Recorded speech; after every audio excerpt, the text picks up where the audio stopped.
আজকে এই বিড়াল ছানা দুইটা কে জানি তার মার কাছ থেকে আলাদা করে ফেলে রেখে দিয়ে গেছে আমাদের ঘরের পাশে।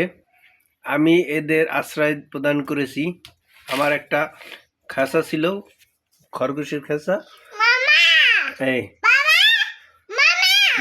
বিড়াল দুটাকে ড্রেনের মধ্যে ফেলাইছে, পরে আমি এদের পরিষ্কার করে গরমের ব্যবস্থা করে দিলাম, লাইট দিয়ে গরমের ব্যবস্থা করে দিলাম যাতে একটু আরাম থাকে।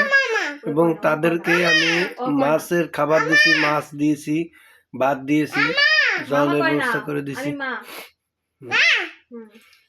ছোট ছোট বাচ্চা দুইটা আশ্রয় প্রদান করলাম আমি তাদেরকে অ্যাডাপ্ট নিয়েছি। আপনারা আমার এই ভিডিওটা ভালো লাগলে অবশ্যই লাইক, কমেন্ট, সাবস্ক্রাইব করবেন এবং আমাকে উৎসাহিত করবেন।